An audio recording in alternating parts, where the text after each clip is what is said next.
Right now, wherever you are, whatever you are doing, I want you to take a slow, deep breath. Breathe in through your nose.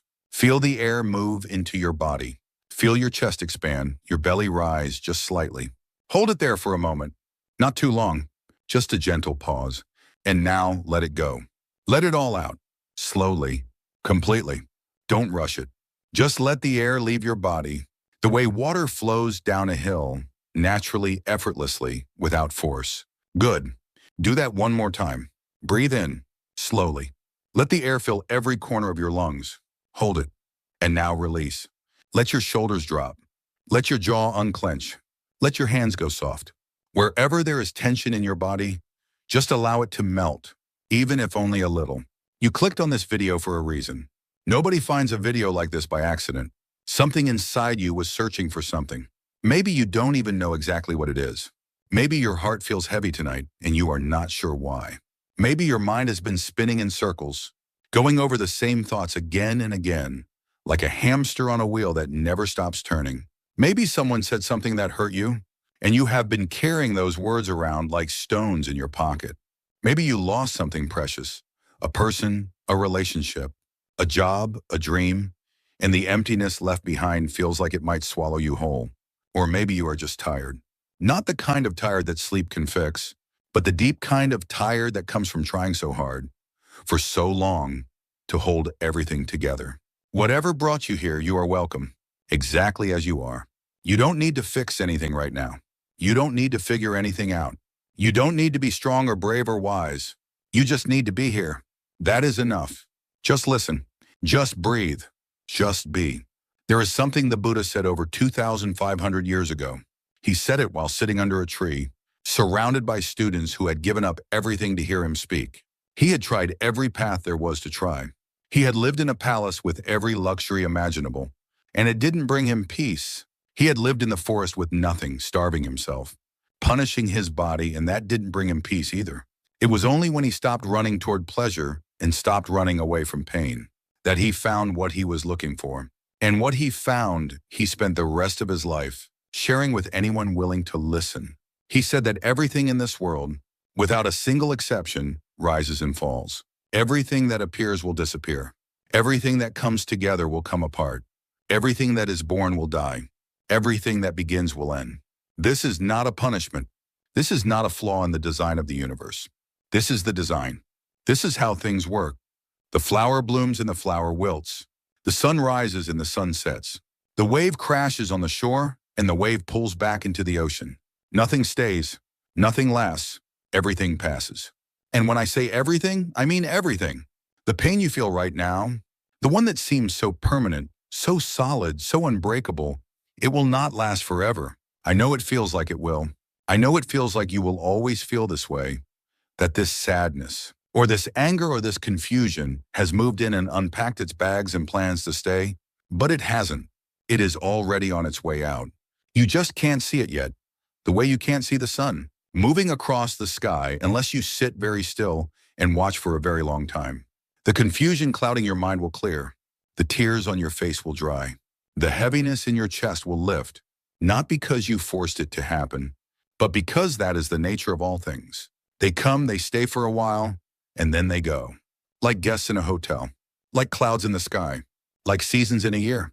And this is not just a nice idea. This is not just something pretty to put on a poster or a coffee mug. This is the deepest, most fundamental truth of life itself. The Buddha didn't discover it. He simply saw it clearly, more clearly than anyone before him, and he found the words to share it. Tonight or today or whenever you are listening to this, I want to walk with you through this truth. We will not rush. There is no exam at the end. There is nothing you need to remember or memorize. This is not a lecture and it is not a lesson. Think of it as a conversation, a quiet, unhurried conversation between two friends who have all the time in the world. Imagine we are sitting together by a river. It is evening. The air is cool. The water is moving slowly, catching the last bits of light from the sky. You can hear the soft sound of the current, the occasional bird, the wind through the trees. Neither of us is in a hurry to go anywhere. We are just here, watching the water flow. The river keeps moving. It never stops. It has been flowing since long before we were born, and it will keep flowing long after we are gone. And yet right now in this moment, sitting here beside it, there is something deeply peaceful about watching it go. You don't need to stop the river. You don't need to understand the river. You just sit and watch and listen and breathe, and somehow that is enough. That is what we are going to do together. We are going to sit by the river of life and watch.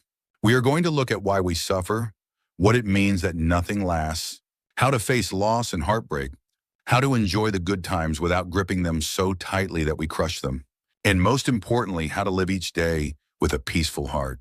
Not a perfect heart, not a heart that never feels pain, just a peaceful one, one that knows how to breathe through the storms.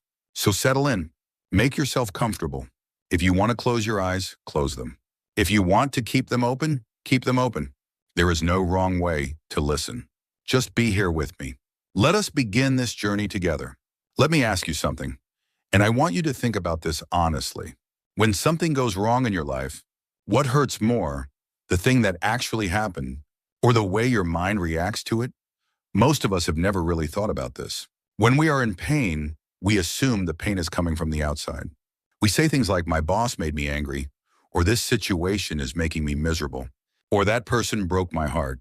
We point to the event, the circumstance, the other person, and we say, that is the source of my suffering. That is what is causing my pain. But the Buddha saw something that most of us miss. He saw that the situation itself is rarely the deepest source of our suffering. The deepest source is how tightly we hold onto our idea of how things should be. Think about this carefully because it changes everything. Two people can go through the exact same experience. Let us say both of them apply for a job they really want, and both of them get rejected. Person A feels disappointed for a day or two, then starts looking for the next opportunity. Person B replays the rejection over and over in their mind for months. They think about what they should have said in the interview. They compare themselves to the person who got the job. They tell themselves that they are not good enough, that they will never succeed, that life is unfair. 6 months later, person A has moved on.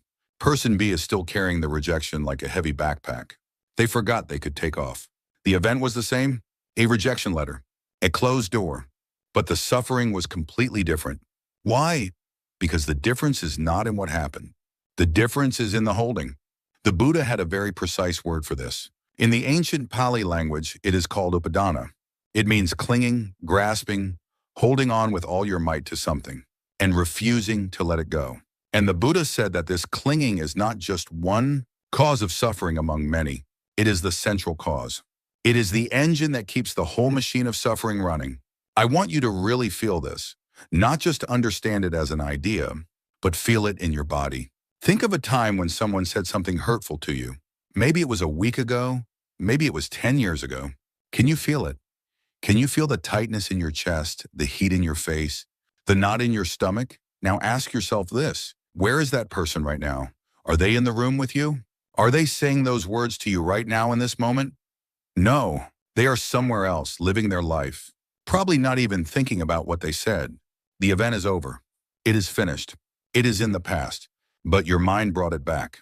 Your mind reached into the past, grabbed that moment, and dragged it into the present. And now your body is reacting to a memory as if it were happening right now.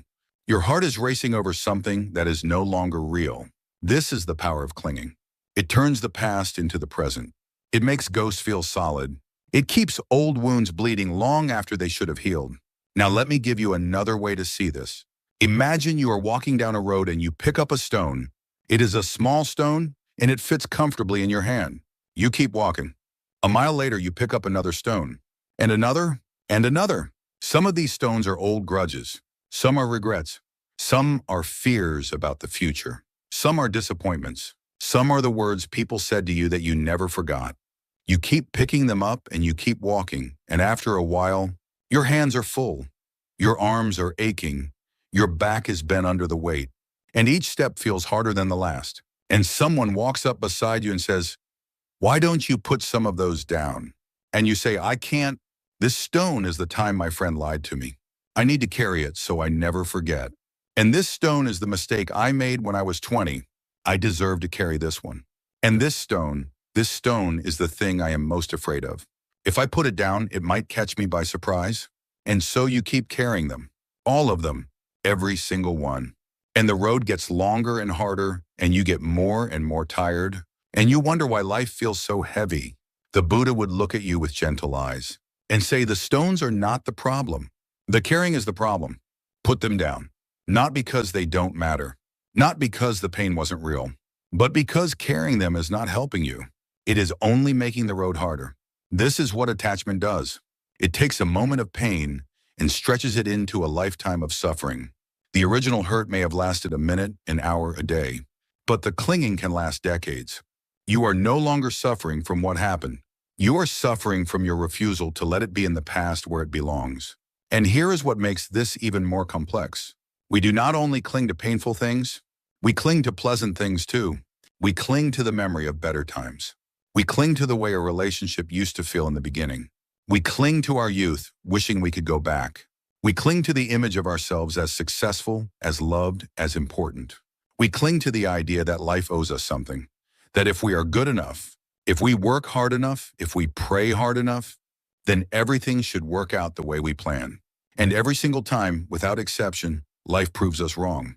Not because life is cruel, but because life is alive. And alive means moving. And moving means changing. You cannot hold on to a river. You cannot freeze a flame. You cannot pin a cloud to the sky. And you cannot stop life from being what it is, a continuous, unstoppable flow of change. So if you are in pain right now, if there is a weight on your chest that won't go away, I want you to try something. Don't try to fix it. Don't try to analyze it. Don't try to understand it or solve it or make it go away. Just ask yourself one question. What am I holding on to? Maybe it is a memory. Maybe it is an expectation. Maybe it is a picture of how your life was supposed to look. Maybe it is something someone said or something someone didn't say. Maybe it is a version of yourself that no longer exists. Just notice it. You don't have to drop it yet. You don't have to do anything about it. Just see it. Feel the weight of it in your hands. Notice how tightly you are gripping it. Notice how much energy it takes to keep holding on. Because the first step toward peace is not letting go. The first step is simply seeing that you are holding on. Most people never even get to that step. They carry their stones without ever realizing they have a choice. But you right now in this moment, you are starting to see. And that seeing is the beginning of everything. And that brings us to the next question. The most important question. If everything we hold on to eventually slips away, if nothing we grasp can be kept forever, what does that tell us about the nature of this world? What is it about reality itself that makes holding on so impossible? The Buddha spent his whole life pointing to the answer, and the answer is at once. The simplest and most transformative truth you will ever hear. There is a word in the ancient Pali language that sits at the very heart of everything the Buddha taught. The word is anicca. Say it softly to yourself if you like. Anicca. It means impermanence. It means that nothing, absolutely nothing in this entire universe stays the same. Not for a century, not for a year, not for a day, not for an hour, not even for the time it takes you to blink your eyes. Everything is changing. Right now, in this very moment. The cells in your body are dying and being replaced. The air in your lungs is being exchanged with each breath. The thoughts in your mind are arising and dissolving like bubbles in water. The light outside your window is shifting, even if you cannot perceive it. The earth beneath your feet is spinning and orbiting and hurtling through space. At thousands of miles per hour, nothing is still. Nothing is fixed. Nothing is permanent. Now you might hear this and think, well, yes, of course things change. Everyone knows that. Trees lose their leaves. People grow older. Seasons shift. This isn't exactly breaking news, and you would be right. On the surface, impermanence seems obvious, but the Buddha wasn't talking about the surface. He was talking about the depth. He was pointing to something so fundamental and so radical that most people, even after hearing it 1,000 times, still don't truly grasp it. Because there is an enormous difference between knowing that things change and living as if things change. We all know intellectually that life is temporary, but we don't live that way. We plan as if tomorrow is guaranteed. We fight as if this argument is the most important thing in the world. We hold grudges as if the person who hurt us 5 years ago is still standing in front of us saying the same words. We worry about the future as if it is a real place we can visit, rather than an imaginary movie playing in our minds. We treat our possessions, our relationships, our bodies, our lives as if they will last forever. And then we are shocked, genuinely shocked, when they don't. This is the gap the Buddha was trying to close. Not the gap between knowing and not knowing, but the gap between knowing and truly living what we know.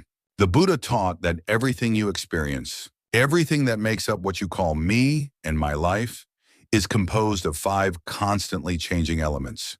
Your physical body, your feelings, whether pleasant, unpleasant, or neutral, your perceptions, how you interpret and label what you experience, your mental formations, your thoughts, intentions, habits, emotions, and your consciousness, the awareness that knows all of these things. None of these are solid. None of these are permanent. Your body is not the same body you had when you were a child. Not a single cell remains from that time. Your emotions shift like weather, Sonny. One moment, stormy the next, sometimes within the span of a single hour. Your thoughts are perhaps the most impermanent things of all. Try to hold on to a single thought for more than a few seconds. You can't. It slips away and is immediately replaced by another and another and another, in an endless stream that flows from the moment you wake up until the moment you fall asleep. And even then, it continues in your dreams. The person you were 10 years ago had different beliefs, different desires, different fears. The person you were this morning had a different mood than the person listening to these words right now. You are not a thing. You are a process. You are a river, not a rock. You are a flame, not a statue. You are happening moment by moment, and no 2 moments are the same. Think about a candle flame. If you stare at a candle, it looks like the same flame from minute to minute, but it is not. The flame you see right now is not the flame that was there a second ago.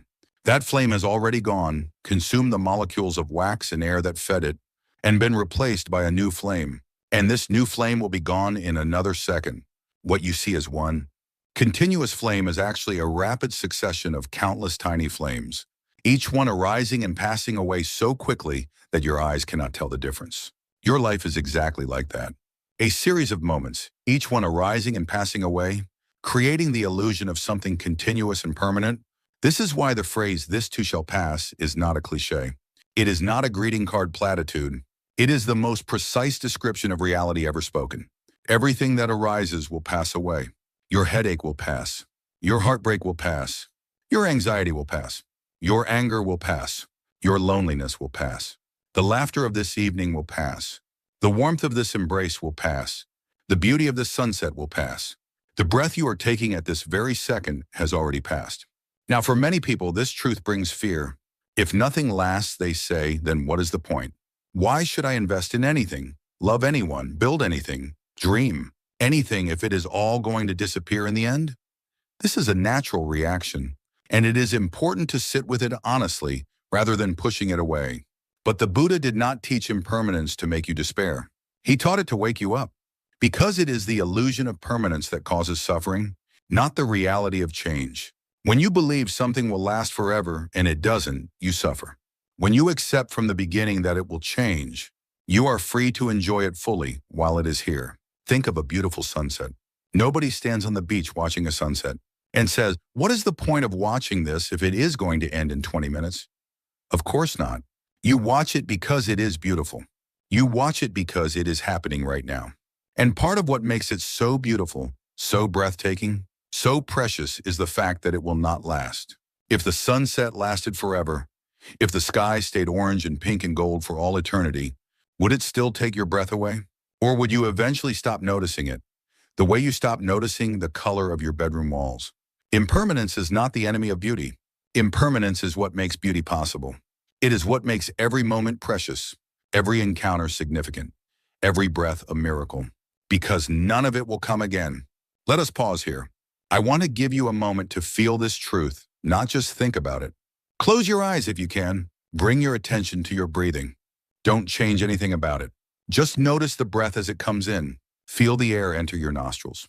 It might be cool. It might be warm. Just notice. Feel your chest and belly expand, just slightly.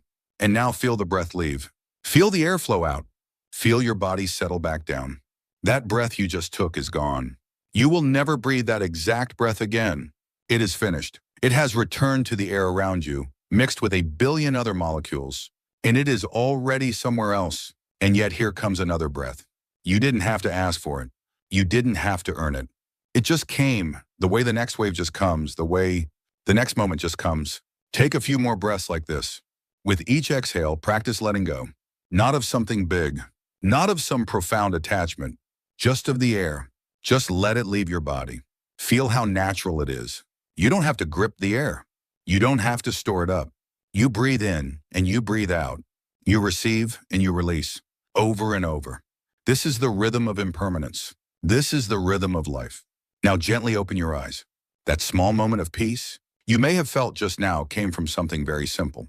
You stopped trying to hold on, even if only for a few seconds. You let each breath come and go without grasping, without resistance, without fear. And in that space, there was quiet. There was rest. There was peace. This is what the Buddha was pointing to. Not a theory, not a belief system, not something to argue about in a philosophy class, but a direct experience of how things actually are. Things arise. Things pass away. And in the space between the arising and the passing, if you are paying attention, there is a profound and unshakable peace. And when the storms of life come, when the big waves hit, when the losses pile up, and the ground shakes beneath your feet, this understanding becomes your anchor. Not because it stops the storm, you cannot stop the storm, but because it reminds you that every storm, no matter how fierce, no matter how terrifying, no matter how endless it seems in the moment, will pass. Every storm passes. Every wave returns to the sea. Every night gives way to morning. This is the promise of impermanence. Not that life will be easy, but that nothing at all lasts forever, including the hard parts. There is a story from the time of the Buddha that has been told and retold for over 2,500 years. It has been whispered from teacher to student, from mother to daughter, from one broken heart to another, across continents and centuries. And every time I hear it, it touches me in a place that words can barely reach. It is the story of a young woman named Kisa Gotami. Kisa Gotami came from a poor family. She did not have much in the way of wealth or status, but she had one thing that made her life feel complete.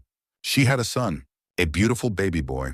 He was small and warm and alive, and she loved him with a love that only a parent can understand. A love so deep and so fierce that it feels like it could move mountains, like it could hold back the tide, like it could keep the whole world from falling apart.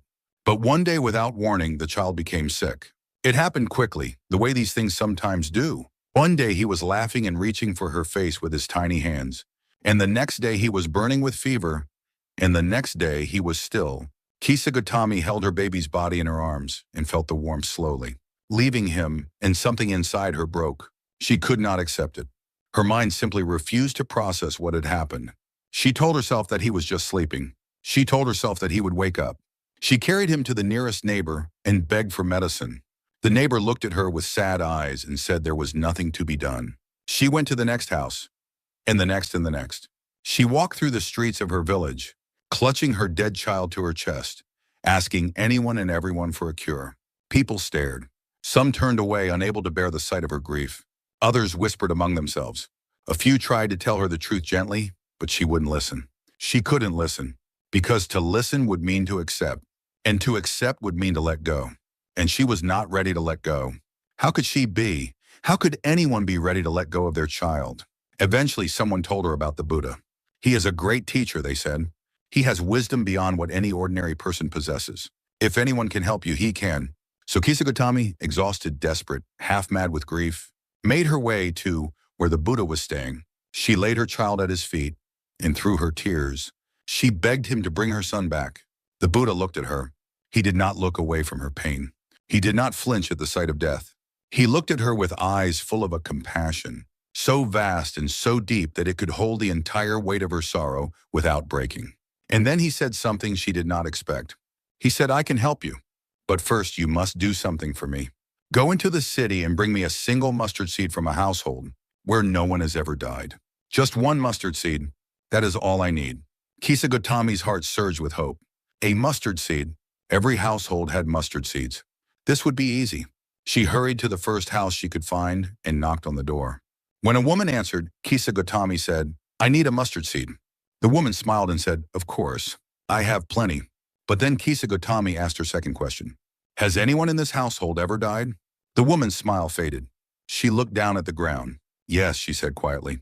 "My mother passed away 2 winters ago. She was everything to me." Kisa Gotami thanked her and moved on to the next house. There a man gave her mustard seeds without hesitation.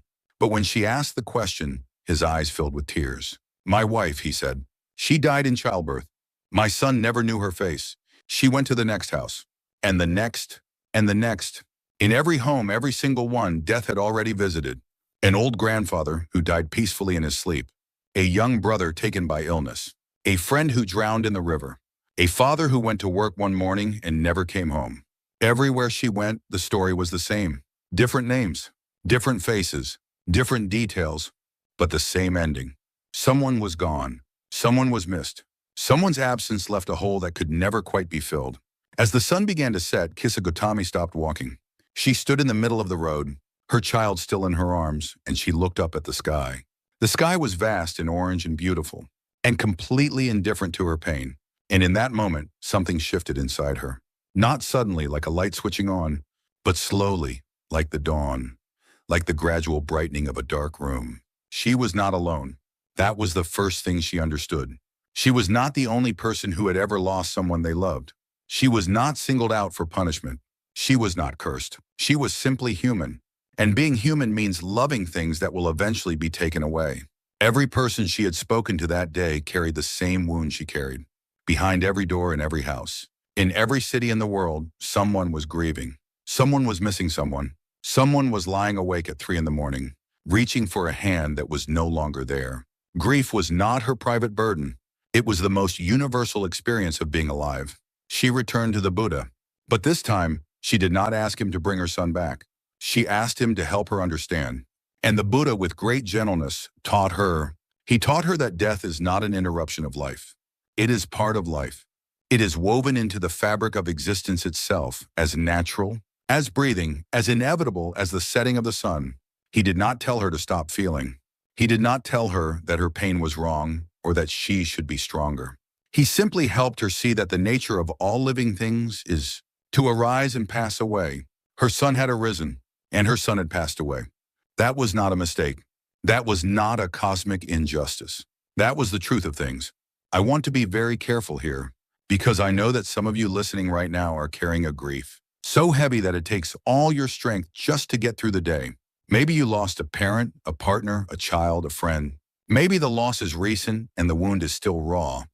Or maybe it happened years ago, and you thought you were over it until some small thing, a song, a photograph, the smell of a particular perfume brought it all rushing back. I am not going to tell you that it is okay, because right now it probably doesn't feel okay. And I am not going to tell you that you should have moved on by now, because grief does not follow a schedule, and anyone who tells you it does has never truly grieved. What I will tell you is this: your pain is a wave. And waves, no matter how enormous, no matter how powerful, no matter how terrifying they look as they rise above you, they always come down. They always pull back. They always return to the sea. Not because someone forced them to, not because the wave decided to cooperate, but because that is what waves do. It is their nature. Your grief will not stay at this height forever. It feels like it will. Right now, in the middle of it, it feels permanent. It feels like the defining fact of your existence, like you will always be this person, the person who lost, the person who hurts, the person whose world has a hole in it. But you will not always feel exactly this way. The wave will pull back. The intensity will soften. Not today, maybe. Not tomorrow. But it will. And here is what I want you to hold on to. Or rather, what I want you to let yourself believe. Letting the wave pull back does not mean you are forgetting. It does not mean you didn't love enough. It does not mean the person you lost didn't matter. It means that you are allowing life to do what life does.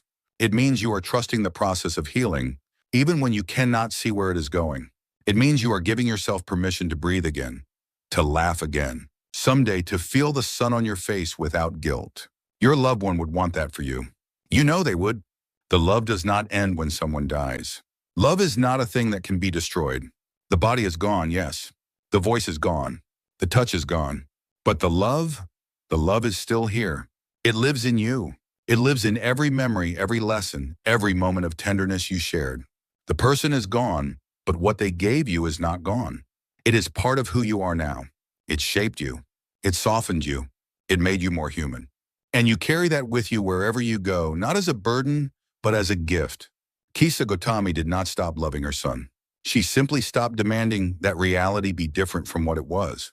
She stopped carrying the dead body through the streets, looking for a cure that did not exist. She laid her son to rest. She mourned him. She wept for him, and then, slowly, gently, with the Buddha's guidance, she learned to carry the love without carrying the weight of resistance. Everything passes.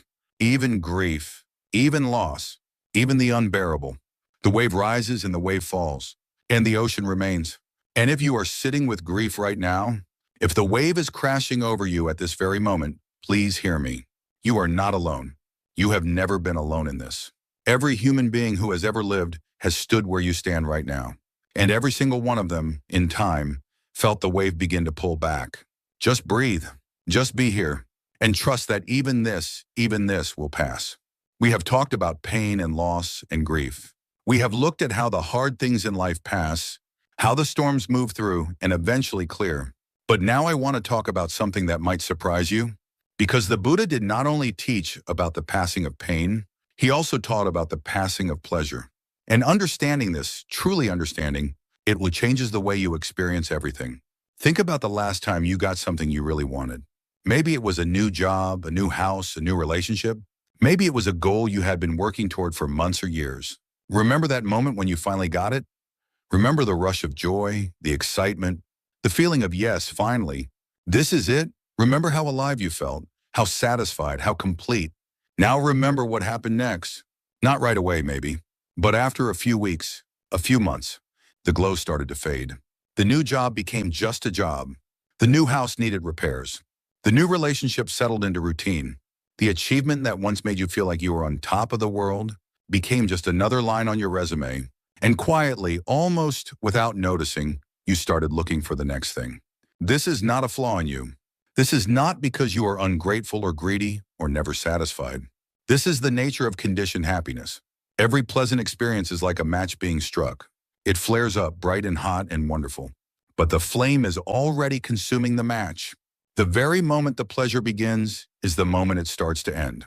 And when the match burns out, you are left in the dark, reaching for another one. The Buddha saw this pattern clearly, and he gave it a name. He called it the wheel of craving. You want something. You get it. You enjoy it. The enjoyment fades. You want something else. You get it. You enjoy it. The enjoyment fades. Around and around and around, endlessly chasing the next spark of pleasure, the next match to strike, the next moment of relief. From the quiet dissatisfaction that hums beneath the surface of your life, like a refrigerator you have learned to ignore. And this is why the Buddha taught the middle way, the path between the two extremes. One extreme is the pursuit of pleasure, chasing every desire, believing that happiness comes from getting more, having more, experiencing more.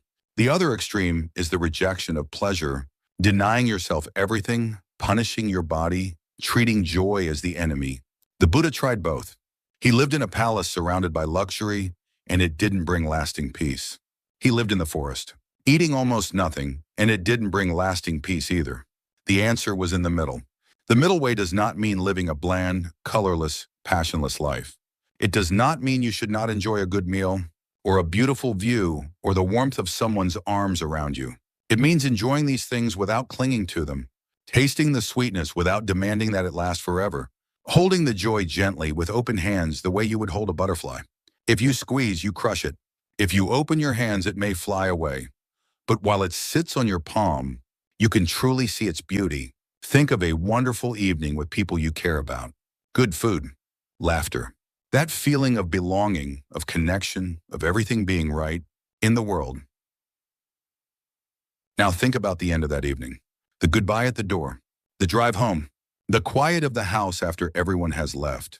There is a particular kind of sadness in that moment, isn't there? A gentle ache. It's over. The beautiful thing has ended. And for a moment, you feel the absence more keenly than you felt the presence. But what if you could experience that evening differently? What if, as you sat at the table laughing with your friends, a part of you knew, really knew, that this moment was temporary? Not in a morbid way, not in a way that took away the joy, but in a way that sharpened it, in a way that made you pay attention. Because that is what impermanence does when you stop fighting it. It doesn't ruin the good moments.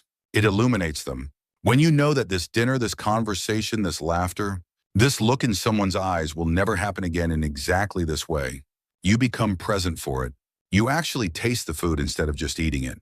You actually hear the laughter instead of just being near it. You actually look at the people around you and see them, really see them, because you know, deep in your bones, that one day this table will be empty. That is not a depressing thought. That is a sacred thought. That is the thought that wakes you up from the sleepwalk of daily life and says, pay attention, this is precious, this is happening right now, and it will never happen exactly this way again. Let me tell you something beautiful.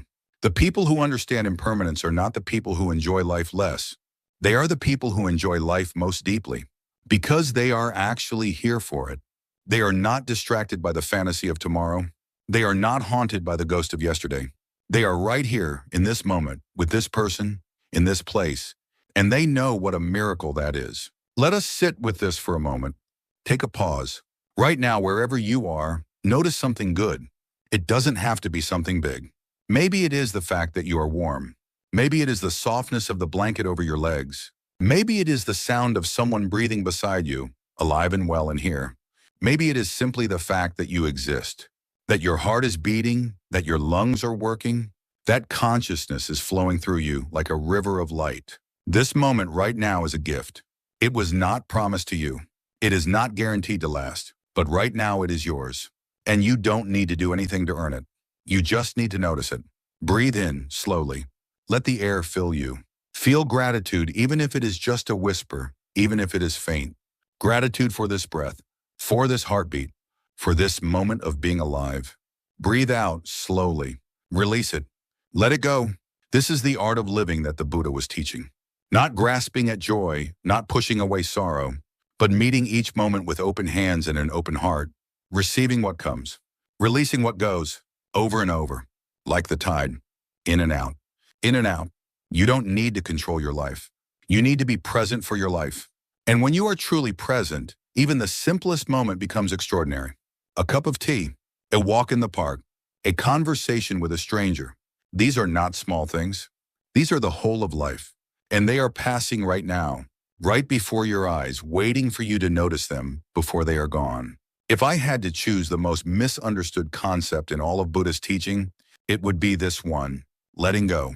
People hear those two words and they immediately assume it means giving up. They think letting go means you stop caring, you stop trying, you stop loving.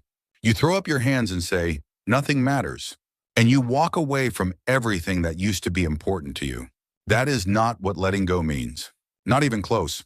Letting go is not about abandoning your life. It is about setting your life free from the prison of your own expectations. Let me explain this with a picture. Imagine you love birds. You see a beautiful bird in the wild and you think, I want to keep that bird. So you catch it. You put it in a cage. You give it food and water and you admire it every day. But the bird isn't singing anymore. The bird is sitting on its perch, with its feathers pulled tight, staring at the bars. The very thing you did to possess the bird is the thing that killed its beauty. Because the beauty of a bird is not in its feathers, it is in its flight. Now imagine you open the cage door. The bird might fly away. That is true, and that might hurt. But it might also sit on your windowsill every morning and sing to you. Not because it has to, not because you trapped it, but because it chose to. And the song of a bird that chose to stay is infinitely more beautiful than the silence of a bird that was forced to remain. This is what the Buddha meant by letting go. Not closing your heart, opening your hand. Every relationship you try to control, you damage. Every outcome you try to force, you distort. Every moment you try to freeze, you kill. Letting go means allowing things to be what they are. People to be who they are. Life to unfold as it will. Not passively, not apathetically, but with trust, with faith, with the understanding that the river knows where it is going, even when you cannot see around the bend. The Buddha spoke of two qualities of mind that make letting go possible. The first is sati, which means mindfulness, which means awareness. It is the ability to see things as they are without adding your stories on top of them. Here is what I mean. Something happens in your life. Let us say someone criticizes you at work. That is the event. But within milliseconds, your mind wraps the event in a story. They think I'm incompetent. They've never respected me. I'm going to lose my job. I'm not good enough. By the time you have finished reacting, you are not responding to the actual event anymore. You are responding to the story your mind invented about the event. Mindfulness is the ability to see the event and the story as two separate things. Someone said something critical. That is the event. It happened. It is a fact. My mind is now telling me that I am worthless and that everyone hates me. That is the story. It is not a fact. It is a thought. And thoughts, as we have already explored, are impermanent. They come and they go. You do not have to believe every thought that passes through your mind, any more than you have to chase every car that drives past your house. The second quality is upekkha, or equanimity. This is the ability to remain balanced, to stand steady in the middle of life's constant ups and downs. Equanimity does not mean you feel nothing. It means you feel everything, but you are not thrown around by every feeling. Imagine you are standing on a boat in the middle of the ocean. Waves are coming from every direction. If you tense up and fight the waves, you will exhaust yourself and eventually fall. But if you relax your knees, bend slightly, and let your body move with the motion of the boat, you can ride the waves all day without falling. That is equanimity. It is not rigidity. It is flexibility. It is not numbness. It is grace under pressure. It is the ability to say, this is hard and I can hold this. There is a beautiful image that the Buddha used again and again. The sky and the clouds. Look at the sky on any given day. Clouds come. They might be white and fluffy. They might be dark and threatening. They might cover the entire sky until you cannot see a single patch of blue. But no matter how many clouds there are, no matter how thick or how dark, the sky behind them has not changed. It is still vast. It is still open. It is still blue. The clouds are temporary visitors. The sky is permanent. You are the sky. Your thoughts, your emotions, your fears, your desires, your memories, your regrets, all of these are clouds. They come and they go. Some of them are beautiful. Some of them are terrifying. Some of them feel so thick that you forget the sky exists. But it does. It always does. Behind every storm, behind every dark night of the soul, there is a vast, unchanging awareness that is simply watching it all. And that awareness is what you truly are. So how do you practice this? How do you take these ideas and bring them into the messy, complicated, exhausting reality of everyday life? It is simpler than you might think. And it starts with a phrase you have already heard in this video. A phrase so simple that it almost seems too easy. But simplicity and depth are not opposites. Sometimes the deepest truths are the simplest ones. The next time a painful thought enters your mind, notice it, feel it, and then say to yourself quietly, gently, without force, this too is passing. That is it. That is the whole practice.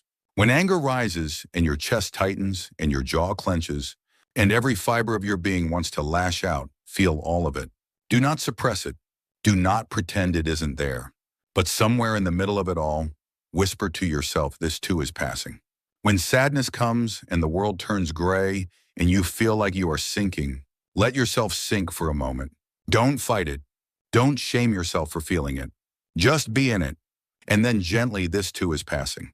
When worry grabs you by the throat and squeezes, when your mind starts racing through every possible disaster that might happen tomorrow, next week, next year, let the worry run for a moment. Watch it the way you would watch a child running in circles. And then, with a kind smile, this too is passing. You are not suppressing the emotion. You are not pretending you don't feel it. You are simply reminding yourself of what is true. This feeling arose, and like every feeling that has ever arisen, in the entire history of your life, it will pass. Not because you fought it, but because that is its nature. Someone once asked a teacher a very common question. They said, how do I let go of my anger toward the person who hurt me? The teacher gave an answer that I have never forgotten. The teacher said, you do not let go of the anger. You let go of the story you keep telling yourself about why you should be angry. The anger will take care of itself. Think about that for a moment. Your anger is not the problem. Anger is a natural human emotion. It arises, it burns, it passes. The problem is the story, the replay, the narrative you construct and repeat, and polish and expand until it becomes an epic tale of injustice and betrayal. He did this to me. She had no right. I didn't deserve this. They should have known better. Each retelling adds another log to the fire. Each repetition reopens the wound. The event happened once, but the story happens 1,000 times. Letting go means setting the story down, not denying that the event happened, not pretending it didn't hurt, not excusing the person who hurt you, just choosing moment by moment, breath by breath, not to pick up the story and read it to yourself again. And when you do pick it up, because you will, because we all do, that is okay. Just notice. Oh, there I go again. And gently, without judgment, without frustration, set it down once more. This is a practice, not a destination. You will not master it in a day or a week or a year. You will pick up the stone and put it down and pick it up and put it down 1,000 times before your hand begins to forget its shape. But every single time you set it down, even for a moment, you are training your heart. You are building a muscle of peace. And that muscle over time becomes stronger than you can imagine. The Buddha once gave a teaching that is recorded in an ancient text called the Bhaddhakarata Sutta. In that teaching, he said something so clear, so direct, so cutting that it slices through all the noise and confusion and goes straight to the heart of how to live. He said, do not chase after the past. Do not lose yourself in the future. The past is no longer here. The future has not yet come. Look deeply at life as it is, right in this very moment. The one who dwells in the present moment dwells in true peace. Read that again in your mind. Do not chase after the past. Do not lose yourself in the future. Look deeply at life as it is, right in this very moment. How much of your life do you actually spend in the present moment? If you are honest with yourself, the answer is probably very little. Your body is always in the present. Your body is always right here, right now. But your mind is almost never here. Your mind is a time traveler.